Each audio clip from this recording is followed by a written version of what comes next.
सूरज की तीखी किरणें धरती को जला रही थी।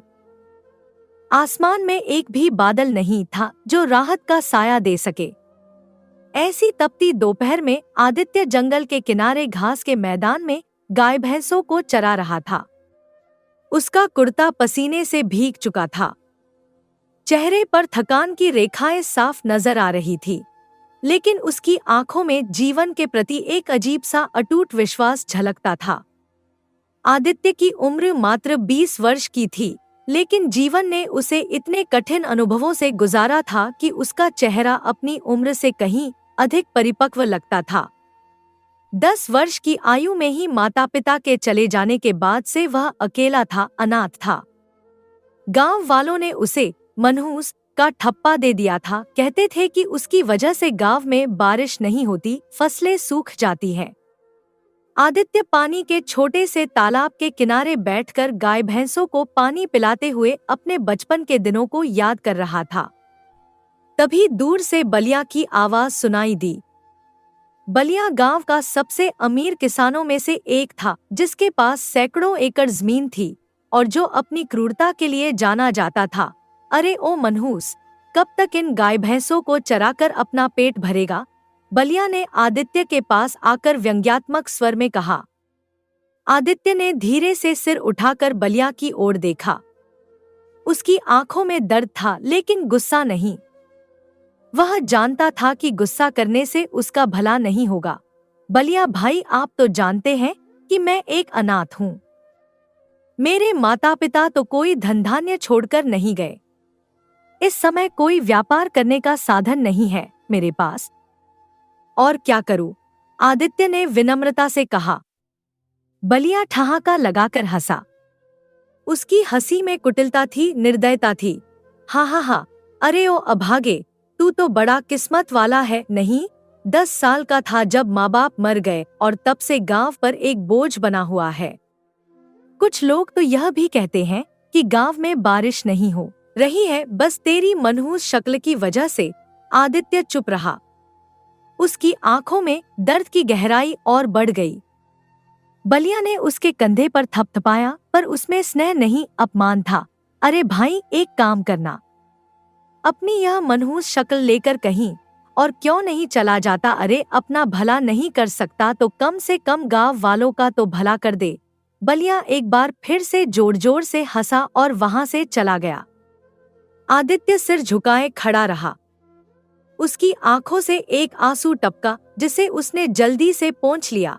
क्या वाकई मैं मनहूस हूँ? यह सवाल बार बार उसके मन में गूंजता रहता था। सूरज ढलने लगा था। आदित्य ने गाय भैंसों को इकट्ठा किया और गांव की ओर चल पड़ा। उसका चेहरा धूल और पसीने से भरा था, लेकिन उसकी आंखों में अभी भी एक उम्मीद की किरण टिमटिमा रही थी। मुखिया का घर गांव के बीचों बीच था, बड़ा और भव्य। आदित्य मुखिया रामकिशन सिंह के जानवरों को वापस लाने के लिए उनके घर पहुंचा। मुखिया दरवाजे पर बैठे हुक्का गुड़गुड़ा रहे थे। मुखिया जी, आदित्य ने विनम्रता से कहा, यह लीजिए, आपकी गाय भैंस वापस आ गईं। मुखिया ने बिना उसकी ओर देखे हुक्का गुड़गुड़ाते हुए सिर हिलाया। मुखिया जी, आदित्य ने हिम्मत जुटाकर कहा, पिछले कई दिनों से मैं आपके जानवरों को चरा रहा हूँ। आपने कहा था कि आप मुझे कुछ पैसे देंगे। मेरे पास खाने के लिए अनाज भी नहीं बचा है। मुखिया ने गुस्से से हुक्का नीचे रखा और आदित्य की ओर देखा। उनकी आंखों में क्रोध था। अरे क्या बकवास कर रहा है तू? गाय भैंस चरा रहा है तो कोई बहुत बड़ा काम कर दिया है क्या? मेरा तो एहसान मान कि तुझे यह काम करने के लिए दे रहा हूँ, वरना गाय भैंसों को जंगलों में छोड़ दूंगा तो खुद ही अपना चारा भूसा ढूंढते हुए घर आ जाएंगी। आदित्य के चेहरे पर निराशा छा गई। लेकिन मुखिया जी, आपने वादा किया था। अरे तुझे तो 2 वक्त की रोटी मिल रही है, वही बहुत है। ज्यादा पर मत निकल, धन चाहिए इनको, बड़े आए। आदित्य की आंखों में आंसू आ गए, लेकिन उसने उन्हें रोका। उसकी आवाज में अब एक अजीब सी दृढ़ता थी। ठीक है मुखिया जी, अगर ऐसी बात है तो फिर मुझे यह काम नहीं करना।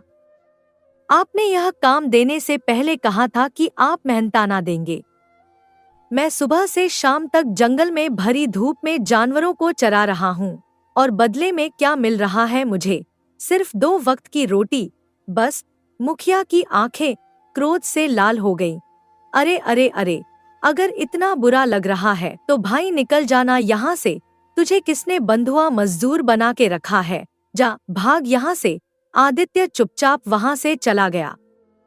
उसके कदमों में अब एक नई तरह का आत्मविश्वास था।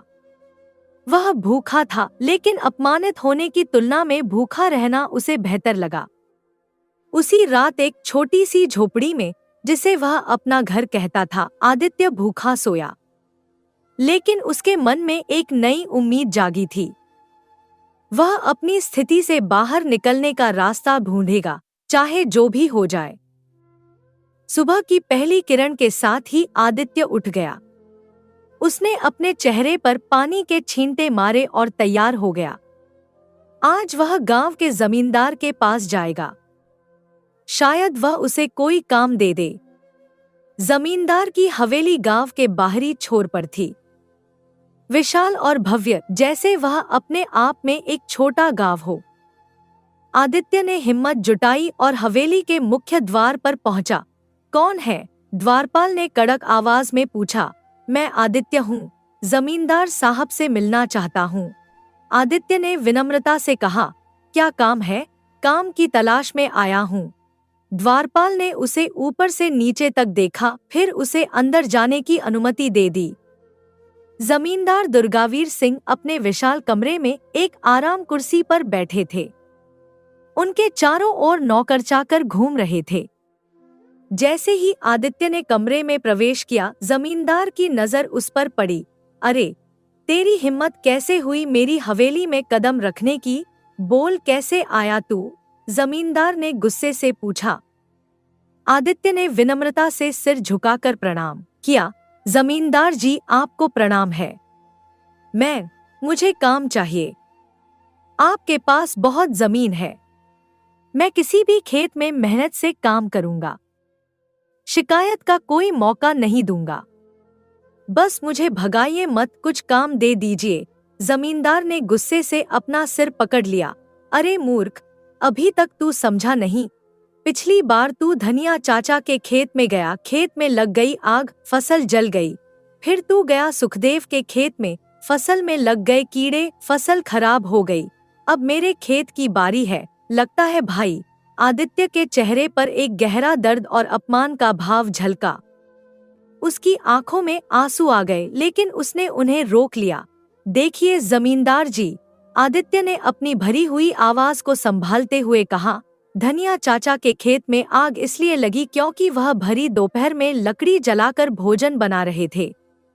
मैंने मना किया, लेकिन वह नहीं माने। फिर सारा दोष मुझ पर मढ़ दिया कि मेरी वजह से आग लगी है। अब इसमें मैं क्या कर सकता हूँ? आदित्य ने एक गहरी सांस ली और फिर बोला, और सुखदेव चाचा की फसल में कीड़े इसलिए लगे क्योंकि उन्होंने समय रहते कीटनाशक नहीं डाला। मैंने समझाया था पर नहीं सुना उन्होंने, और दोष फिर मुझ पर डाल दिया। अब बताइए मैं क्या करूं? जमींदार ने उसकी बात सुनकर भी न सुनने का नाटक किया। अरे, मुझे कुछ नहीं सुनना। तुम हो पनौती, और पनौती को मैं करूं नमस्ते, समझे? अरे निकल यहाँ से, और दोबारा यहाँ आना मत। भाग यहाँ से, भाग। आदित्य चुपचाप सिर झुकाकर हवेली से बाहर निकल गया। उसके कदमों में अब एक अजीब थकान थी।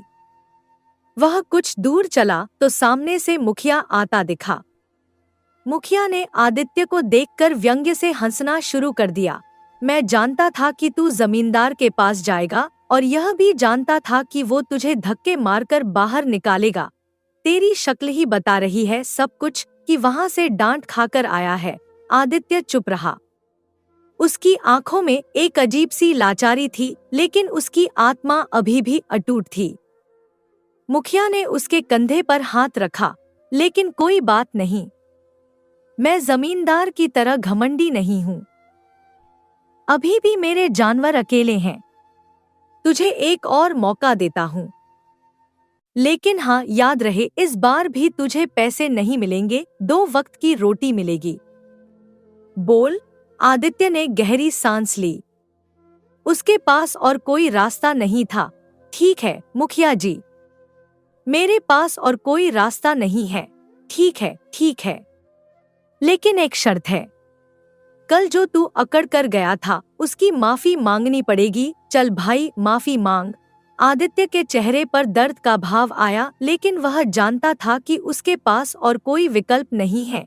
ठीक है मुखिया जी, मुझे क्षमा कर दीजिए, मुझसे गलती हो गई थी, माफ कर दीजिए। मुखिया के चेहरे पर विजयी मुस्कान आ गई।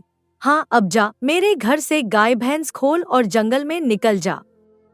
अरे भूखे होंगे सब, जल्दी जा, जल्दी जा। आदित्य ने खुद को रोका, गुस्सा पी लिया और चुपचाप मुखिया के घर की ओर बढ़ गया। उसके मन में एक तूफान उठ रहा था, लेकिन वह शांत था, बाहर से बिल्कुल शांत। आदित्य गाय भैंस लेकर जंगल की ओर निकल पड़ा। जंगल गांव से थोड़ी दूरी पर था। एक घने पेड़ों के समूह के बीच एक छोटी सी झील थी।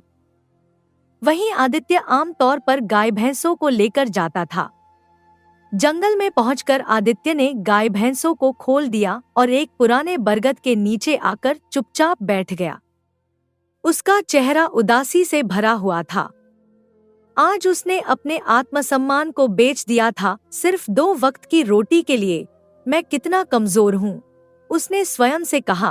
क्या मेरे भाग्य में सिर्फ अपमान ही लिखा है? तभी पास की झाड़ियों से एक मीठी आवाज आई। क्या हो गया, क्यों इतने उदास बैठे हुए हो? आदित्य ने चौंक कर पीछे पलट कर देखा। सामने एक सुंदर युवती खड़ी थी। वह मुखिया की बेटी लीलावती थी।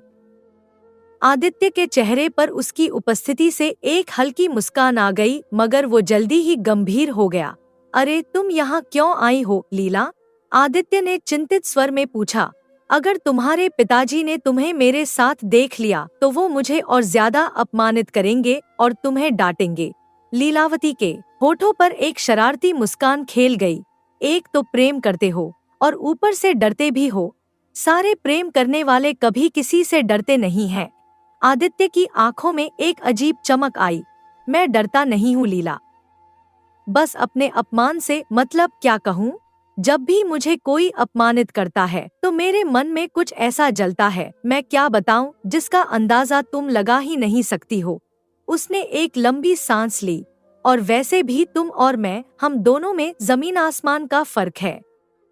तुम गांव के मुखिया की बेटी हो, उसी मुखिया की जिसकी गाय भैंस चराकर मैं अपना 2 वक्त का पेट भरता हूँ। अब तुम खुद सोचो, क्या तुम्हारे पिता तुम्हारा हाथ मुझे देंगे? बताओ भला। लीलावती आदित्य के पास आकर बैठ गई। उसकी आंखों में एक अजीब सा आत्मविश्वास था। क्यों नहीं देंगे, बिल्कुल देंगे। आखिर तुम में बुराई क्या है? तुम सुंदर हो, स्वस्थ हो और सबसे अच्छी बात, तुम अच्छे मनुष्य हो। यह बात और है कि तुम्हारे पास औरों की तरह धन नहीं है, लेकिन तुम्हारा मन सोने की तरह शुद्ध है। मैं इस बात को जानती हूँ। आदित्य ने लीलावती की आंखों में देखा। उनमें सच्चा प्रेम था जो उसके लिए एकदम नया अनुभव था। उसने कभी सोचा भी नहीं था कि कोई उससे इतना प्रेम कर सकता है। मैं समझ गया हूँ लीला। सुनो, इंसान का मन चाहे कितना भी सोने जैसा शुद्ध क्यों न हो, लेकिन अगर उसके पास धन नहीं है तो उसका शुद्ध मन भी लोगों को किसी कंकड़ से ज्यादा नहीं लगता है। समझी? लीलावती ने आदित्य का हाथ अपने हाथों में ले लिया। उसकी आंखों में आत्मविश्वास था। मन छोटा मत करो आदित्य। मैं आज ही पिताजी से अपने और तुम्हारे बारे में बात करूंगी। और वैसे भी मैं पिताजी की इकलौती संतान हूँ। पिताजी का सारा कुछ मेरा और मेरे होने वाले पति का ही होगा। इतना कहकर लीलावती वहां से चली गई, लेकिन उसने पीछे मुड़कर एक बार फिर आदित्य को देखा। उसकी आंखों में एक वादा था, एक प्रतिज्ञा। आदित्य वहीं बैठा रहा, सोचता रहा। लीलावती के जाने के बाद भी उसका प्रेम उसके आसपास मंडराता रहा। उसके चेहरे पर अब एक नई उम्मीद की झलक थी। लीलावती सीधे अपने पिता के सामने जा खड़ी हुई।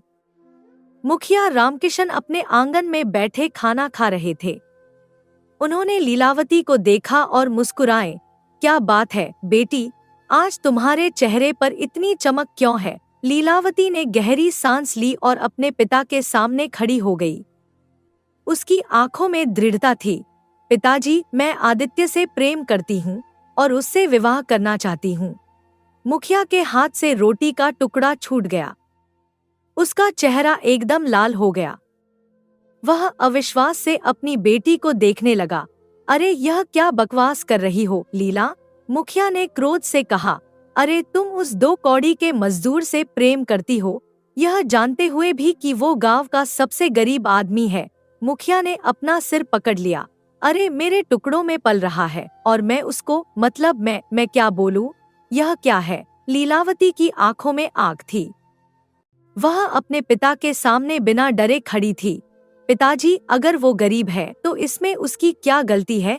गलती है उसकी, मुखिया ने चिल्लाकर कहा। अरे जब वो 10 वर्ष का था तब उसके माता पिता चल बसे और गांव वालों का और मेरा भी मानना है कि उसकी मनहूसियत ही ऐसी है। अरे एक नंबर का पनौती है, पनौती। उसका असर उसके माता पिता पर पड़ा, वो चल बसे। अब मैं नहीं चाहता कि उसकी मनहूसियत, उसका पनौतीपन इस घर और तुम पर भी पड़े। मुखिया ने गुस्से से अपनी थाली एक तरफ धकेल दी। अरे जो खुद मेरी गाय भैंस चराकर अपना पेट भरता है, वो तुमसे विवाह करके तुम्हारा पेट कैसे भरेगा? लीलावती की आंखों में आंसू आ गए, लेकिन उसने अपने आप को संभाला। पिताजी, मैं अगर विवाह करूंगी तो आदित्य से ही करूंगी। मुखिया का चेहरा अब क्रोध से सुलगने लगा। वह अपनी बेटी की ओर बढ़ा और उसे जोर से झकझोर दिया। अरे कान खोलकर तू भी सुन ले लीला, अगर तूने ऐसा करने की सोची तो मैं आदित्य को कहीं का नहीं छोड़ूंगा। लीलावती अपने पिता के क्रोध से डरी नहीं। उसने अपने आंसुओं को पोंछा और वहां से चली गई। उधर आदित्य जब शाम को गाय भैंसे लेकर लौटा तो उसे अपने घर के बाहर मुखिया खड़ा दिखा। मुखिया का चेहरा लाल था और आंखों में आग थी। ओहो, तो इस भोले चेहरे के अंदर मक्कारी का चेहरा छुपा हुआ है। क्यों रे, बोल, मुखिया ने गुस्से से कहा। आदित्य समझ नहीं पाया कि क्या हो रहा है। मैं आपकी बात का मतलब नहीं समझा मुखिया जी। बात क्या है? अभी समझाता हूँ ना तुझे। मुखिया ने उसे धक्का देकर गिरा दिया। बड़ा आया प्रेमी कहीं का, मेरी बेटी को प्रेम जाल में फंसाकर तू मेरी संपत्ति हड़पना चाहता है। आदित्य समझ गया कि लीलावती ने अपने पिता से बात कर ली है। उसने मुखिया से नजरें मिलाकर देखा। अबे सुन, 2 कौड़ी के इंसान, कम से कम अपनी तो नहीं, अपने माता पिता की लाज रख लेता। अरे मैंने तुझे काम दिया, तुझ पर तरस खाकर, और तूने मेरे ही घर पर डाका डाला है। मुखिया की आवाज और तेज हो गई। अब समझ में आया कि तू अनाथ होने के साथ साथ घटिया इंसान भी है। अरे तेरा मन साफ नहीं है, तेरा मन काला है, काला, धूर्त चालाक कहीं का। आदित्य ने अपने आप को संभाला। उसकी आंखों में अब गुस्सा था, लेकिन वह अभी भी शांत था। बस मुखिया जी, बस एक शब्द और मत कहना। आदित्य की आवाज में अब एक नई दृढ़ता थी। हाँ, मैं आपकी बेटी से प्रेम करता हूँ और वह भी मुझसे प्रेम करती है। प्रेम का इजहार आपकी बेटी ने किया था। हालांकि मैंने उसे मना किया था। मैंने कहा था कि यह रिश्ता संभव नहीं है, क्योंकि आपके जैसा अमीर पिता कभी नहीं मानेगा। आदित्य ने अपनी आंखों से आंसू पोंछे। और आप तो मुझे सीधे सीधे अपमानित किए जा रहे हैं, जैसे सारा का सारा मेरा किया धरा है। मुखिया आदित्य को बुरा भला कहने लगा। तभी गांव के कुछ लोग भी इकट्ठा हो गए। अरे क्या हो गया मुखिया जी, इतना हो हल्ला क्यों है? क्या हो गया, क्या बात है? मुखिया ने आदित्य की ओर इशारा करते हुए कहा। देखो इस अनाथ को, इसने क्या किया? एक तो मैंने इसे काम दिया और इसने मेरी ही बेटी को फंसा लिया अपने प्रेम जाल में। अब मेरी बेटी से शादी करके मेरी संपत्ति को हड़पना चाहता है। देखो देखो इस धूर्त की चालाकी देखो। गांव के लोगों ने आदित्य को घृणा से देखा। अरे भाई, यह तो है ही मनहूस, एक ने कहा। मैं तो कहता हूँ इसे गांव से धक्के देकर बाहर क्यों नहीं निकाल देते? दूसरे ने सुझाव दिया। और क्या, इसकी वजह से मेरे खेतों में फसल खराब हो गई और पिछले कुछ वर्षों से बारिश भी नहीं हो रही है। मुझे तो पूरा विश्वास है इसकी मनहूसियत की वजह से ही यह सब कुछ हो रहा है। एक तीसरे ने कहा, अरे धक्के देकर निकालो इसे बाहर, गांव में खुशहाली आ जाएगी। चौथे व्यक्ति ने चिल्लाया, हाँ, अभी भी खड़े हो, बड़े बेशर्म हो।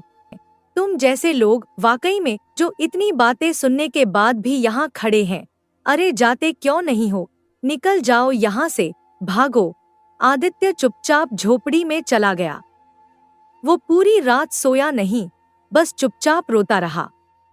उसका दिल टूट चुका था, लेकिन उसकी आत्मा अभी भी अटूट थी। अगली सुबह जब सूरज की पहली किरण धरती को छूने लगी, आदित्य अपनी झोपड़ी से निकल चुका था। उसके चेहरे पर एक दृढ़ संकल्प था। वह गांव छोड़ने का फैसला कर चुका था। जंगल की ओर जाते हुए उसका मन भारी था। यह वही जंगल था जहां वह हर दिन गाय भैंस चराने आता था, जहां उसने लीलावती से पहली बार मुलाकात की थी।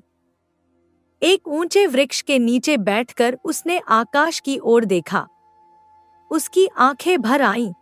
हे भगवान, क्या वास्तव में मैं मनहूस हूँ? क्या मनहूस हूँ? पनौती हूँ क्या? उसकी आवाज में दर्द था, गहरा दर्द। एक तो बचपन में अनाथ हो गया, गांव वालों ने सहारा नहीं दिया, उल्टा मुझे मनहूस कहकर दुत्कारा। आखिर तूने औरों की तरह मेरा भाग्य क्यों नहीं संवारा? क्या मेरे भाग्य में सिर्फ अपमानित होना और गरीबी ही लिखी है क्या? बोल बोल भगवान बोल। आदित्य के शब्द हवा में गूंजे। तभी एक रहस्यमयी शांत आवाज सुनाई दी, ए बालक, तू बहुत तकदीर वाला है। आदित्य ने चौंकर पीछे मुड़कर देखा। एक रहस्यमयी साधु उसकी ओर मुस्कुराता हुआ खड़ा था।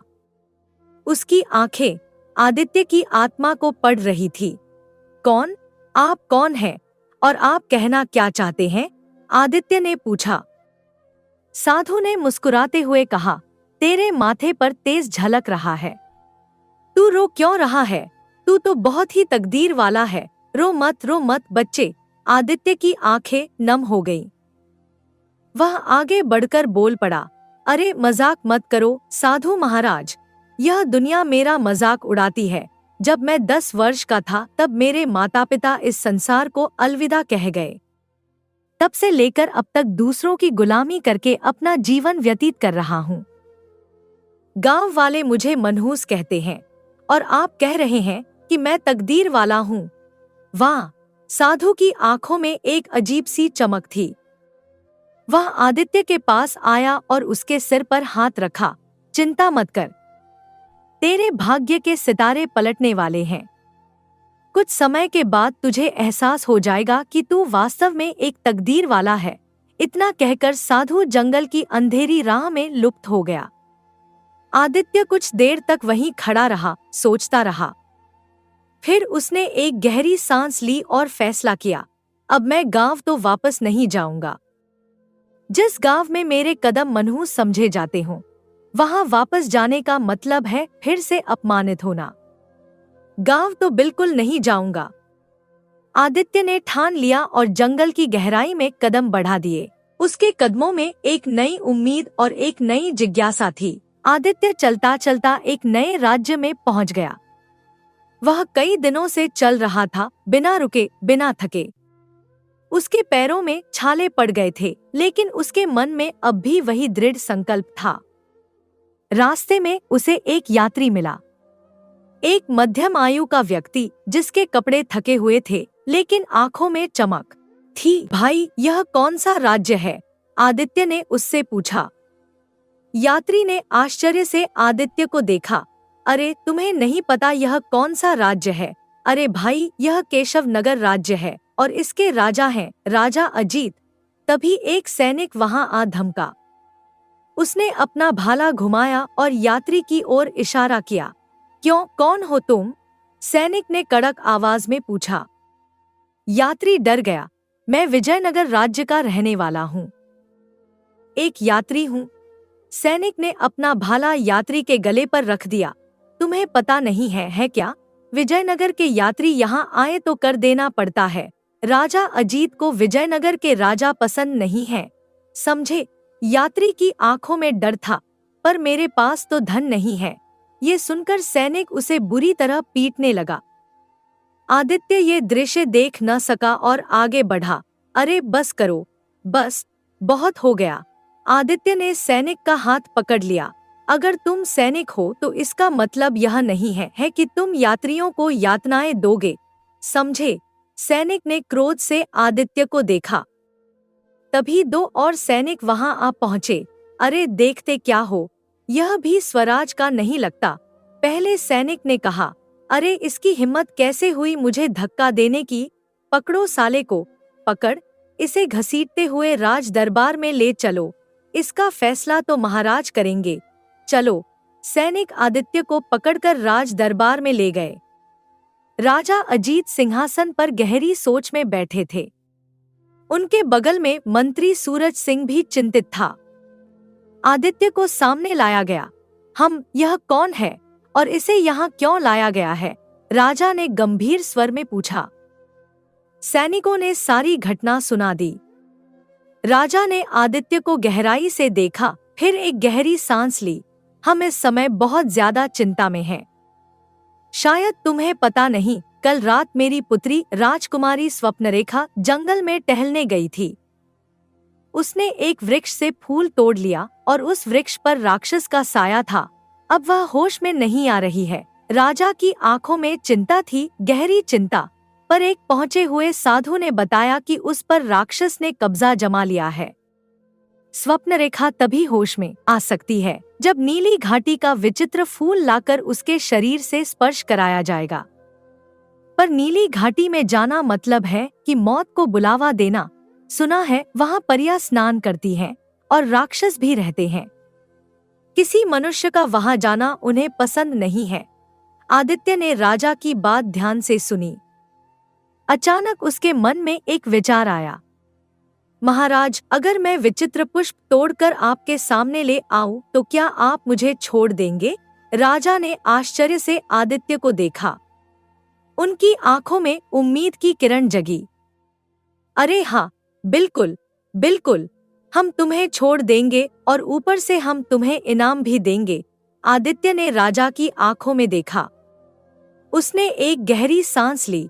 तो ठीक है महाराज, मुझे बताइए वो घाटी कहाँ है, और यदि हो सके तो मेरे लिए एक घोड़े का प्रबंध करवा दीजिए। राजा ने आदित्य को गौर से देखा। उनके मन में अजीब से सवाल उठ रहे थे।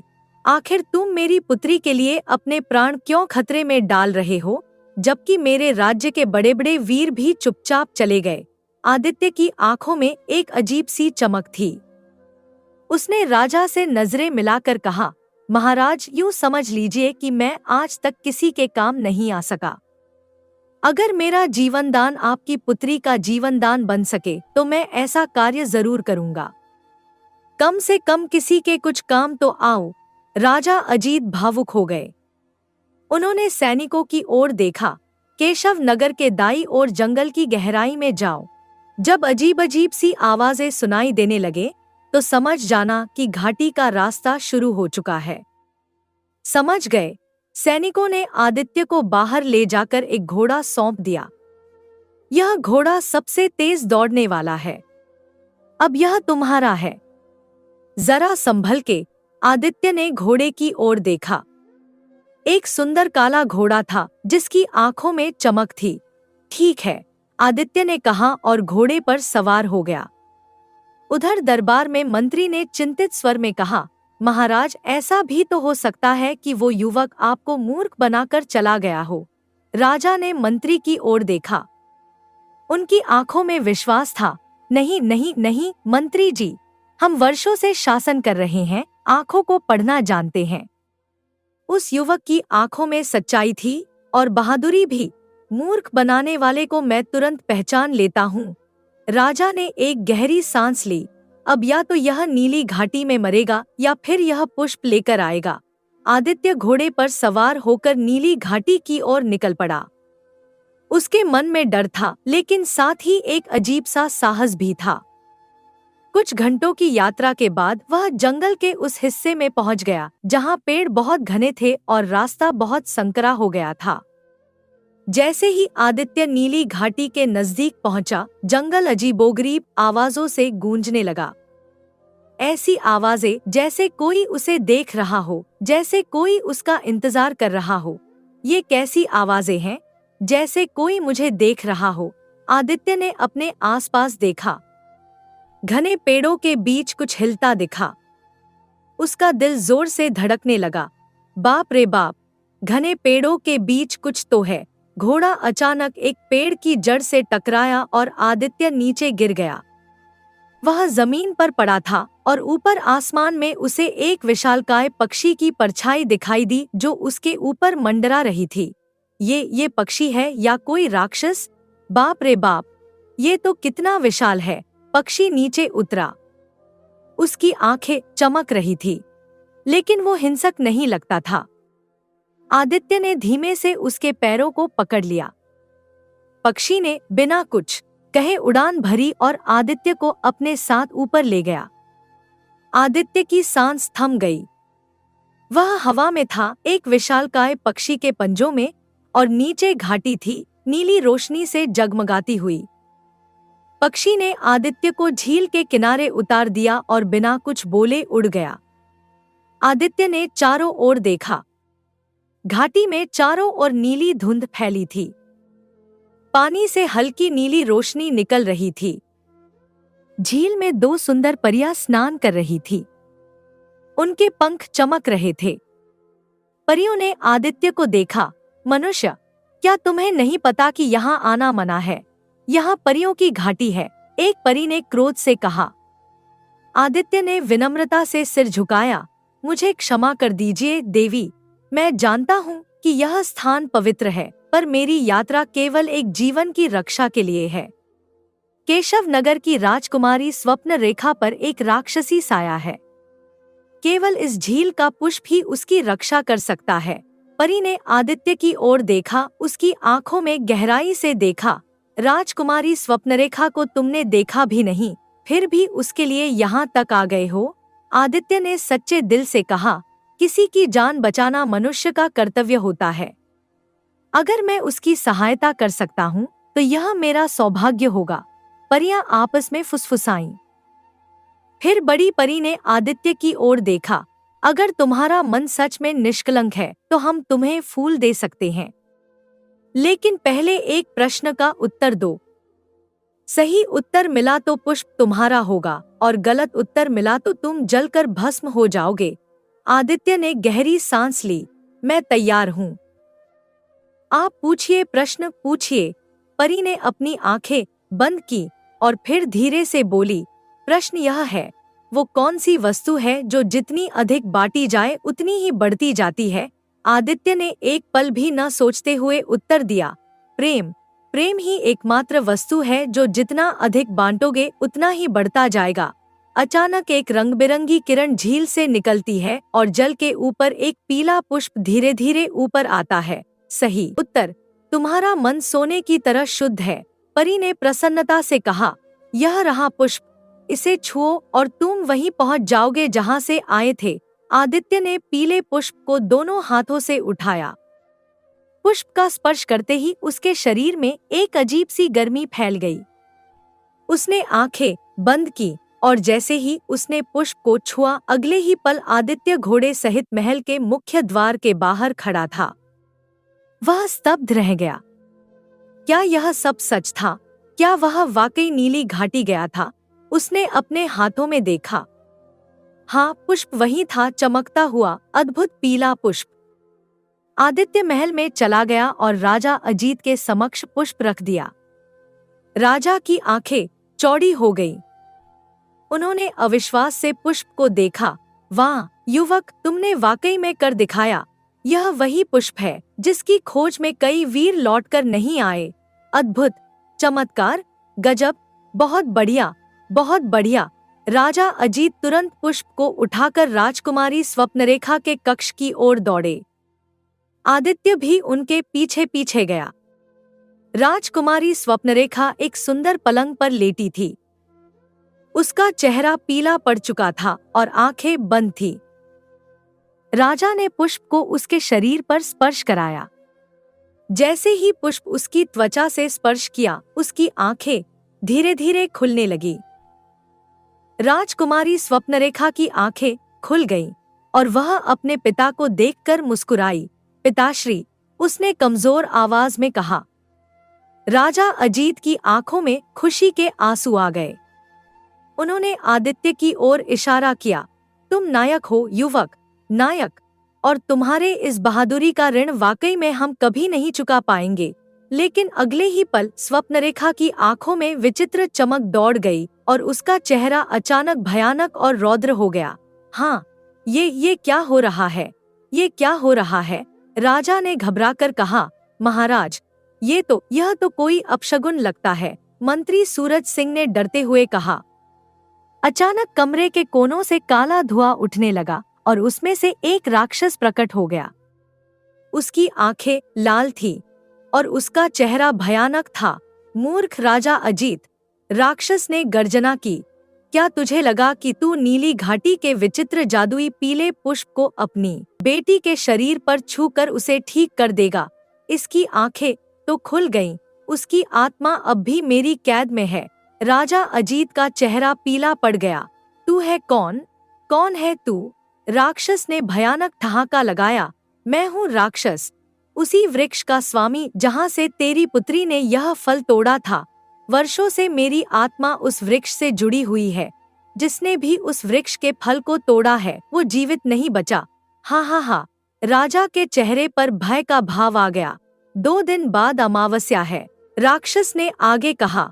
तब इस पुष्प की शक्ति क्षीण पड़ जाएगी और उस रात मैं तेरे सामने ही तेरी बेटी को समाप्त कर दूंगा। इतना कहकर राक्षस काले धुएं में विलीन हो गया। कमरे में एक भयानक सन्नाटा छा गया। राजा अजीत ने मंत्री की ओर देखा। सूरज सिंह, जल्दी से उस साधु को बुलाओ जिसने नीली घाटी के पुष्प का उपाय बताया था। कुछ ही देर में साधु कक्ष में पहुंच गया। वह वही साधु था जिसे आदित्य ने जंगल में देखा था। आदित्य ने उसे पहचान लिया, लेकिन साधु ने आदित्य को नहीं पहचाना। हाँ साधु महाराज, राजा ने घबराते हुए कहा। हमने आपकी सलाह मानी, पुष्प लाया गया, परंतु अब यह राक्षस प्रकट हो गया और कह रहा है कि हमारी पुत्री की आत्मा अब भी उसकी कैद में है। साधु ने गहरी सांस ली। हम महाराज, वो राक्षस मेरी कल्पना से कहीं अधिक शक्तिशाली है। आपकी पुत्री अब केवल एक ही उपाय से बच सकती है, अगर उस राक्षस का अंत कर दिया जाए। क्या? परंतु यह कैसे संभव है? राजा ने पूछा। उसे केवल एक विशेष तलवार से मारा जा सकता है जो आपके राजमहल के बगीचे में गड़ी हुई है। राजा का चेहरा और भी उतर गया। अरे लेकिन साधु महाराज, वो तलवार तो केवल राजवंश में जन्मा राजकुमार ही निकाल सकता है, और राजकुमार तो वर्षों पहले समाप्त हो चुका है। हम तब क्या करें? साधु ने अफसोस से सिर हिलाया। क्षमा करें महाराज, आपकी पुत्री को बचाने का कोई उपाय नहीं है। आदित्य, जो अब तक चुपचाप खड़ा था, आगे आया। महाराज, ये सब मेरी समझ से परे है। आप कहना क्या चाह रहे हैं? राजा ने क्रोध से आदित्य की ओर देखा। अरे तुम्हारा काम समाप्त हो गया है। सैनिकों, इसे बंदी बनाओ और कारागार में डाल दो। ले जाओ इसे। हाँ, ये क्या महाराज? आदित्य ने आश्चर्य से पूछा। मैंने तो आपकी सहायता की है। अरे सहायता की?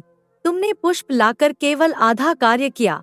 राक्षस को मारना अभी बाकी है और वो काम तो तुमसे हो नहीं सकता। ले जाओ इसे। आदित्य ने राजा की आंखों में देखा। उसकी आंखों में दृढ़ता थी। अरे मैं क्यों नहीं कर सकता महाराज, मैं तलवार निकालकर राक्षस का अंत करूंगा। राजा ने उपहास से हंसते हुए कहा। अरे मूर्ख, क्या तुमने सुना नहीं? वो तलवार केवल राजवंश में जन्मे राजकुमार द्वारा ही निकाली जा सकती है, और अब वो जीवित नहीं है। समझे? अकल के अंधे कहीं के। राजा अजीत के आदेश पर आदित्य को बंदी बनाकर कारागार में डाल दिया गया। कारागार अंधेरा और नम था। आदित्य अकेला नहीं था। कारागार में और भी कैदी थे। आदित्य अंधेरे में बैठा था, निराश और टूटा हुआ। तभी उसकी नजर कारागार के कोने में बैठे एक वृद्ध दंपत्ति पर पड़ी। वृद्ध पुरुष का चेहरा गंभीर था और वृद्ध महिला के चेहरे पर गहरी रेखाएं थी, मानो वर्षों के दुख की कहानी बयान कर रही हूँ। आप लोग कौन हैं? आदित्य ने धीमे से पूछा। वृद्ध पुरुष ने आदित्य की ओर देखा। उनकी आंखों में दर्द था, लेकिन साथ ही एक अजीब सी चमक भी। अरे, तुम जानकर क्या करोगे पुत्र? हमारा छोड़ो, ये बताओ कि राजा अजीत ने तुझे यहाँ क्यों डाल दिया? आदित्य ने सारी घटना उन्हें बताई। कैसे वह गांव से भागा, कैसे केशव नगर आया, कैसे नीली घाटी से पुष्प लाया और फिर कैसे राजा ने उसे कारागार में डाल दिया। वृद्ध महिला की आंखें चौड़ी हो गईं। क्या तुम वाकई नीली घाटी गए थे? हाँ, मैं वहां से जादुई पुष्प लेकर आया था। वृद्ध दंपत्ति एक दूसरे की ओर देखने लगे। उनकी आंखों में आश्चर्य था, विस्मय था। राजकुमार, राजकुमार, मुझे तो यकीन नहीं हो रहा, तुम जीवित हो, तुम हमारे पुत्र हो, हमारे पुत्र हो तुम। आदित्य हैरान रह गया। क्या, ये आप क्या कह रहे हैं? वृद्ध पुरुष उसके पास आए और उसके चेहरे को अपने हाथों से छुआ। शायद तुम्हें मालूम नहीं है, नीली घाटी में कोई भी आम पुरुष नहीं जा सकता। केवल राजवंश का राजकुमार ही वहां की कठिनाइयों को पार करके पुष्प ला सकता है। आदित्य समझ नहीं पा रहा था कि क्या हो रहा है। अब मतलब आप कौन हैं? वृद्ध महिला आगे आई। उनके चेहरे पर अब खुशी के आंसू थे। मैं रानी हूँ और यह है राजा भैरव। हम ही इस राज्य के असली शासक हैं। आदित्य स्तब्ध रह गया। हाँ, तो फिर यह राजा अजीत कौन है? राजा भैरव ने एक गहरी सांस ली। राजा अजीत हमारा मंत्री था। जब तुम जन्मे थे, हमने एक सिद्ध साधु को बुलाया जिसने तुम्हारे अंदर अद्भुत शक्तियां डाली और एक तलवार को अभिमंत्रित कर महल के बगीचे में गाड़ दिया। उसने भविष्यवाणी की कि केवल तुम ही उसे निकाल सकते हो। फिर क्या हुआ? आदित्य ने पूछा। रानी चंद्रवती की आंखों से आंसू बहने लगे। वो जश्न की रात थी। अजीत ने हमारी आंखों के सामने तलवार की नोक पर तुम्हें उठा लिया और हमें यहाँ पर कैद कर दिया। बस तभी से वो राजा बन बैठा। राजा भैरव ने अपनी पत्नी को सांत्वना दी। तब से हम केवल एक दिन की प्रतीक्षा कर रहे हैं, जब हमारा पुत्र सच जानकर वापस आएगा और राज्य को फिर से न्याय देगा। आदित्य अविश्वास से उन्हें देख रहा था। लेकिन मुझे तो मेरे माता पिता ने पाल पोस कर बड़ा किया था, जो कि वर्षों पहले स्वर्ग सिधार गए। तभी वहां पर एक बूढ़ा सैनिक पहुंचा। उसने आदित्य की ओर गहरी नजरों से देखते हुए पूछा, क्या तुम हरियापुर गांव के रहने वाले हो? हाँ हाँ, आपको कैसे पता? बूढ़ा सैनिक राजा भैरव और रानी चंद्रवती की ओर देखकर बोला, मुझे क्षमा कर दो महाराज। राजा अजीत ने मुझे ही आपके पुत्र को मारने के लिए काम सौंपा था। मैं उसे महल से बहुत दूर एक गांव में ले गया, लेकिन मारने की हिम्मत नहीं कर पाया।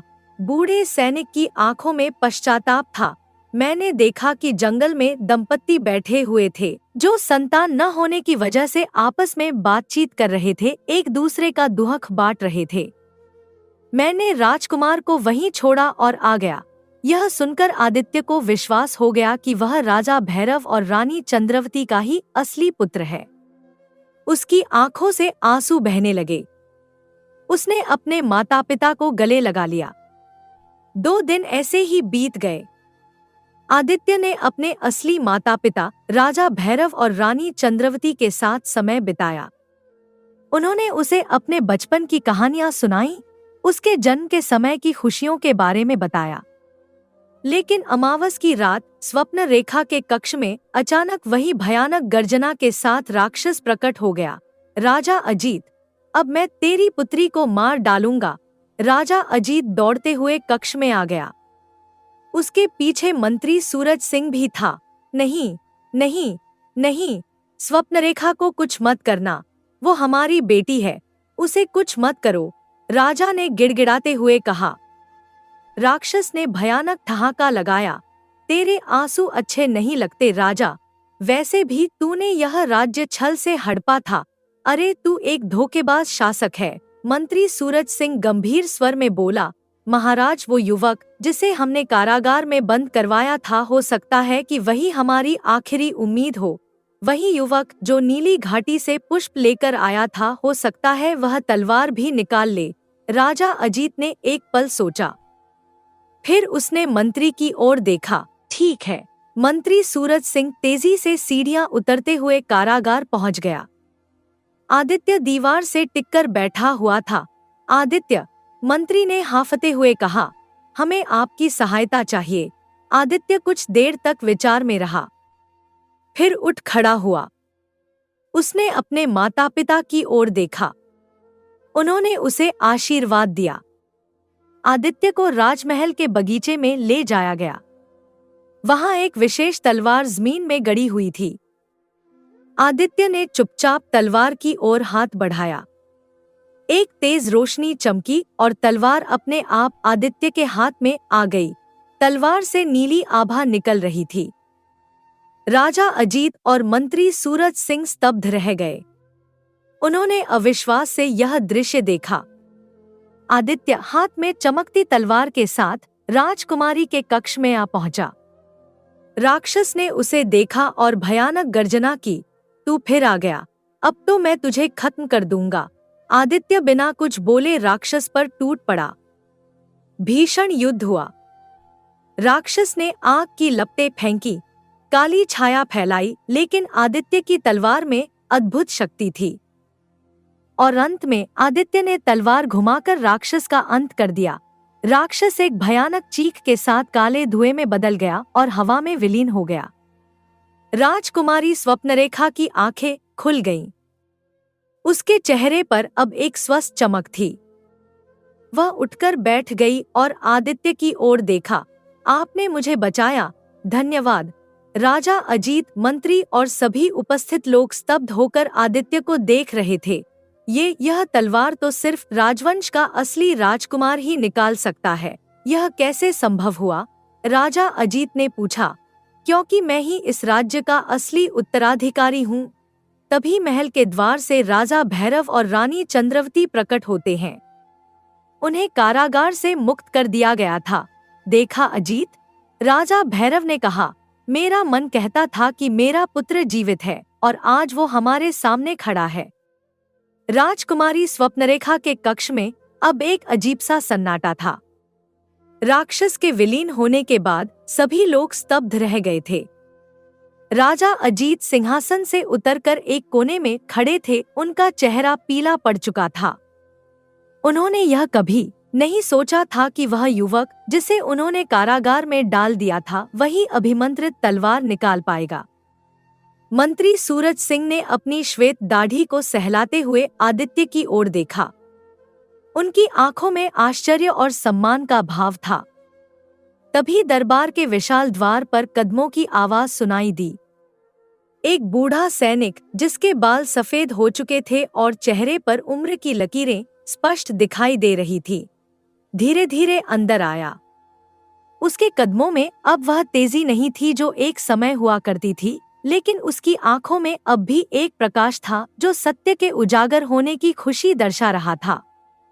वह दरबार के बीच में आया और हाथ जोड़कर खड़ा हो गया। उसने एक एक करके सभी उपस्थित लोगों की ओर देखा और फिर अपनी आंखें राजा अजीत पर टिका दी। महाराज अजीत, बूढ़े सैनिक ने गहरी भारी आवाज में कहा, वर्षों पूर्व आपने मुझे एक कठिन कार्य सौंपा था। एक बालक को, एक निर्दोष बालक को मारने का आदेश दिया था। उसकी आवाज में दर्द था, पश्चाताप था। वह रुका, जैसे अपने शब्दों को सोच समझकर चुन रहा हो, लेकिन मैं ऐसा नहीं कर पाया। मेरे अंदर भी एक मनुष्य का हृदय है महाराज। मैं एक निर्दोष बालक की हत्या कैसे कर सकता था?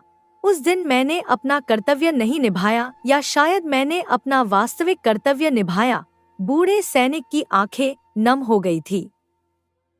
उसने आदित्य की ओर देखा, जिसके हाथ में अब भी वह चमकती तलवार थी। मैंने उसे एक संतानविहीन दंपत्ति के पास छोड़ दिया, जो जंगल के किनारे रहते थे। वे निःसंतान थे और एक बच्चे की कामना करते थे। मैंने सोचा कि वे इस बालक का अच्छी तरह पालन पोषण करेंगे और वे वही दंपत्ति थे जिन्होंने इसे पाला। वह आदित्य के पास गया और उसके कंधे पर हाथ रखा। यही वह बालक है, यही वह युवक है जो नीली घाटी से पुष्प लेकर आया है। आज इसने तलवार निकालकर यह सिद्ध कर दिया है कि यही सच्चा उत्तराधिकारी है। दरबार में सन्नाटा छा गया। सभी लोग आश्चर्य से यह दृश्य देख रहे थे। राजा अजीत, जिनका चेहरा अब भय और अपराध बोध से काला पड़ चुका था, धीरे धीरे आदित्य के पास आए। राजकुमार आदित्य, उन्होंने कांपती आवाज में कहा, तुम्हारे परिवार के साथ मैंने इतना बुरा व्यवहार किया, तुम्हारे माता पिता को कारागार में डाला, तुम्हें मरवाने का प्रयास किया और फिर भी कहते कहते उनकी आवाज भर गई। उन्होंने आदित्य की आंखों में देखा, फिर भी तुमने मेरी पुत्री की रक्षा की। ऐसी निस्वार्थ बहादुरी मैंने अपने जीवन में कभी नहीं देखी। मुझे क्षमा कर दो राजकुमार। मैं अपने अपराध का दंड चाहता हूँ। मुझे कारागार में बंद कर दो। आदित्य ने तलवार को नीचे रखा। उसकी आंखें गंभीर थी, लेकिन उनमें क्रोध नहीं, करुणा थी। राजा अजीत, मैं तुम्हारे अपराधों को भूल नहीं सकता, लेकिन मैं तुम्हें क्षमा कर सकता हूँ। सच्चा शासक वह नहीं होता जो बदला लेता है, बल्कि वह होता है जो न्याय करता है। आदित्य ने मंत्री सूरज सिंह की ओर देखा। मंत्री ने सिर झुकाकर समझ लिया और राजा अजीत को कारागार ले जाने का आदेश दिया। सैनिक उन्हें ले गए। उनका सिर झुका हुआ था। उनके कदम अब राजा के नहीं, एक पराजित व्यक्ति के थे। आदित्य की नजर स्वप्नरेखा पर पड़ी, जो अभी भी अपने बिस्तर पर बैठी मुग्ध होकर यह सब देख रही थी। वह उसके पास गया और धीरे से उसका हाथ पकड़ा। स्वप्नरेखा, तुम अब सुरक्षित हो, उसने मधुर स्वर में कहा। तुम मेरी बहन जैसी हो और मैं हमेशा तुम्हारी रक्षा करूंगा। स्वप्नरेखा की आंखों में आंसू आ गए।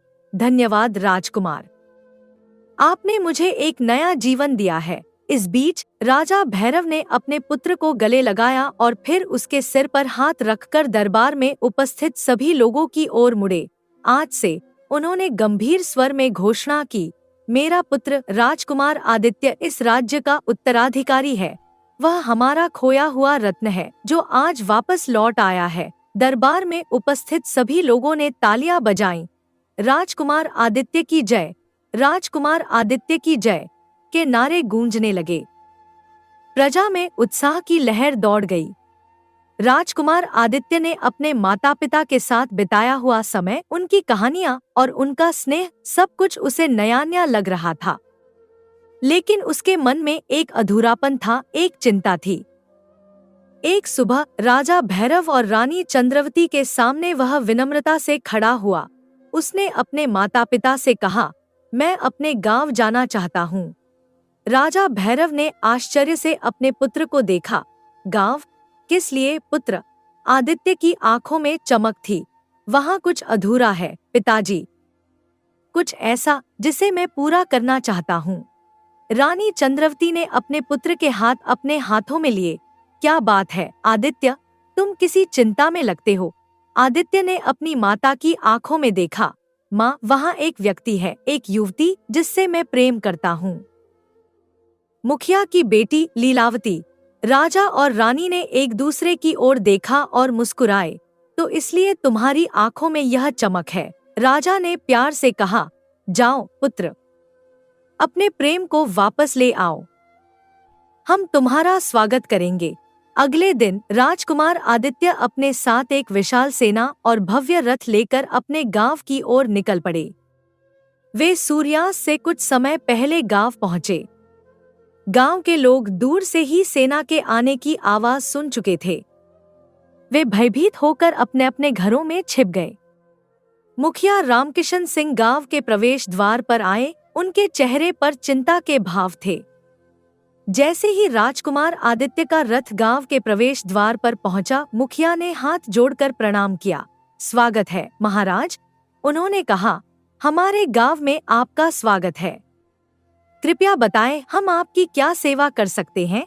राजकुमार आदित्य ने अपने रथ से उतरकर शाही वेशभूषा में मुखिया के सामने खड़े हो गए। उनके शरीर पर सोने के आभूषण चमक रहे थे और उनके सिर पर राजमुकुट था। मुखिया ने ध्यान से राजकुमार के चेहरे को देखा और अचानक उनकी आंखें फैल गईं। उन्होंने हैरानी से एक कदम पीछे हटते हुए आदित्य को पहचाना। आदित्य, उनका स्वर कांप रहा था। राजकुमार आदित्य ने मुस्कुराते हुए सिर हिलाया। हाँ मुखिया जी, मैं वही आदित्य हूँ जिसे आप सभी मनहूस कहते थे, लेकिन अब मैं केशव नगर का राजकुमार हूँ। मुखिया के पैरों के नीचे से जमीन खिसक गई। वे घुटनों के बल गिर पड़े और आदित्य के चरणों को छूने लगे। क्षमा करें राजकुमार, हमने आपके साथ बहुत बुरा व्यवहार किया। हमें पता नहीं था कि आप राजकुमार हैं। आदित्य ने धीरे से मुखिया को उठाया। उनकी आंखों में अब क्रोध नहीं, करुणा थी। मुखिया जी, शांत हो जाइए। मैं आप पर क्रोधित नहीं हूँ। जिन माता पिता ने मुझे 10 वर्ष की उम्र में अपनाया था, वे मेरे असली माता पिता नहीं थे। मेरे असली माता पिता राजा भैरव और रानी चंद्रवती हैं, केशव नगर के शासक। आदित्य ने संक्षेप में अपनी पूरी कहानी सुनाई, कैसे वह एक षड्यंत्र का शिकार हुआ, कैसे उसे अपने असली माता पिता से दूर कर दिया गया और कैसे वह आज अपनी सच्ची पहचान और अपना राज्य वापस पाने में सफल हुआ। मुखिया की आंखों से आंसू बहने लगे। उन्होंने अपना सिर झुका लिया, उनका चेहरा शर्म से लाल हो गया था। राजकुमार, मुझे क्षमा कर दीजिए। मैंने आपके साथ बहुत बुरा किया। मैंने आपका अपमान किया, आपका शोषण किया, आपको मनहूस कहा। मुझे क्षमा कर दीजिए। आदित्य ने मुखिया के कंधे पर हाथ रखा। मुखिया जी, मैं आपको क्षमा करता हूँ। भाग्य का सिकंदर, मैं सभी को क्षमा करता हूँ, क्योंकि उन्होंने एक पल रुककर गहरी सांस ली, क्योंकि मैं आपकी पुत्री लीलावती से प्रेम करता हूँ। मुखिया ने हैरानी से आदित्य की ओर देखा।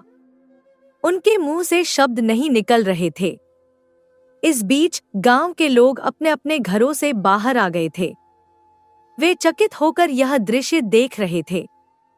कई लोगों ने आदित्य को पहचान लिया और आपस में फुसफुसाने लगे।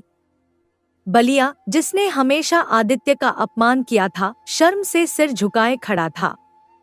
लीलावती, जो अपने घर के द्वार पर खड़ी थी, यह सब देख रही थी। जैसे ही उसने आदित्य को राजकुमार के वेश में देखा, उसकी आंखें आश्चर्य से फैल गईं। वह दौड़कर आगे आई और भीड़ के बीच से निकलकर आदित्य के सामने आ खड़ी हुई। आदित्य, उसने आंखों में आंसू लिए कहा, तुम वापस आ गए और तुम राजकुमार हो। आदित्य ने मुस्कुराते हुए लीलावती की ओर देखा। उसकी आंखों में वही प्रेम था जो पहले था।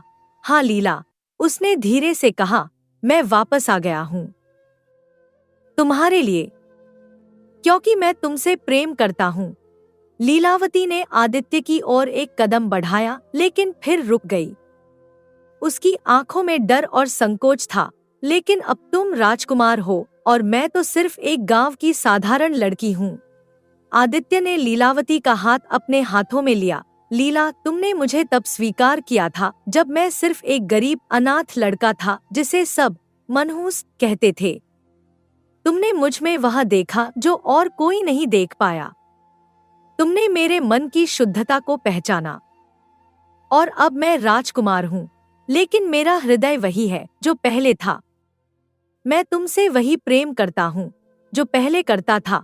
आदित्य ने घुटने के बल बैठकर लीलावती का हाथ अपने हाथों में लिया। लीलावती, क्या तुम मेरे साथ केशव नगर चलोगी? क्या तुम मेरी पत्नी बनोगी? लीलावती की आंखों से आंसू बहने लगे, लेकिन वे खुशी के आंसू थे। उसने सिर हिलाकर हामी भरी। हाँ आदित्य, मैं तुम्हारे साथ कहीं भी चलूंगी। मुखिया, जो अब तक शर्म से सिर झुकाए खड़े थे, आगे आए और उन्होंने विनम्रता से कहा, राजकुमार, मेरी बेटी का हाथ आपको देना मेरे लिए सम्मान की बात है। आप उसे ले जाइए और उसे सुखी रखिए। आदित्य ने मुखिया को प्रणाम किया और लीलावती को अपने साथ लेकर अपने रथ की ओर बढ़ गया। केशव नगर में आदित्य और लीलावती का विवाह बड़ी धूमधाम से संपन्न हुआ। 7 दिनों तक उत्सव चला और पूरे राज्य में खुशियां मनाई गईं। राजा भैरव और रानी चंद्रवती अपने पुत्र की खुशी देखकर बहुत प्रसन्न थे। उन्होंने लीलावती को अपनी पुत्री के समान स्वीकार किया। विवाह के एक सप्ताह बाद एक शाम को आदित्य और लीलावती राजमहल के उद्यान में टहल रहे थे। चांदनी रात थी और आकाश में तारे चमक रहे थे। उद्यान में फूल खिले हुए थे और उनकी सुगंध हवा में फैल रही थी। लीलावती ने आदित्य का हाथ अपने हाथों में लिया और उसकी आंखों में देखा। आदित्य, उसने मधुर स्वर में कहा, क्या तुम्हें याद है तुमने मुझसे क्या कहा था कि इंसान का मन चाहे कितना भी सोने जैसा शुद्ध क्यों न हो, लेकिन अगर उसके पास धन नहीं है तो उसका शुद्ध मन भी लोगों को किसी कंकड़ से ज्यादा नहीं लगता। आदित्य मुस्कुराया और लीलावती के माथे पर एक चुंबन दिया। हाँ लीला, मुझे याद है, लेकिन तुमने मुझे सिखाया कि सच्चा प्रेम धन दौलत नहीं देखता। सच्चा प्रेम हमेशा सच्चे दिल को पहचानता है, और तुम्हारे प्रेम ने ही मुझे जीने की ताकत दी जब मैं टूट चुका था। लीलावती ने अपना सिर आदित्य के कंधे पर रख दिया। और देखो, आज तुम केशव नगर के राजकुमार हो। मैंने हमेशा कहा था तुम तकदीर वाले हो। अचानक उद्यान के एक कोने से एक आवाज आई। वहां मधुमालती के फूलों से ढके एक कुंज के पीछे से एक साधु प्रकट हुए।